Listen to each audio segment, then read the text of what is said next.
The question is not going to be ultimately satisfied or resolved until a specimen is collected. Short of that, we're to the point in the collection of data that it is really, in my mind, more incredulous to simply dismiss all of this data as a hoax. People have said that with the discovery of Bigfoot will overturn anthropology, will stand it on its ear. There's nothing that would violate, any principle of biology or biogeography or paleontology by the existence of such an animal here in the West. Do you realize that there's no fossil record whatsoever of chimpanzees and gorillas? And most people don't realize there's not a single fossil record of a very well-known animal, so thus why should we be held to that standard? One thing that's quite evident is that these footprints are not simply enlargements of a human footprint.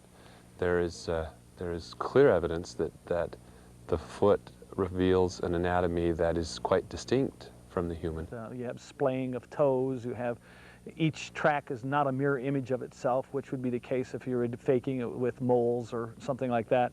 And of course, most people know of the footprint tracks, but they're not aware of the fact that we have knuckle imprints, hand imprints, buttocks impressions, and all of that, lends to the fact that there's something going on here more than just somebody slapping on feet and running across the fields. Credible witnesses suggest that we have as many sightings at daylight as we have at darkness, which tells me that obviously the animal is far more active at night, because we certainly aren't that active to be out in the woods at night.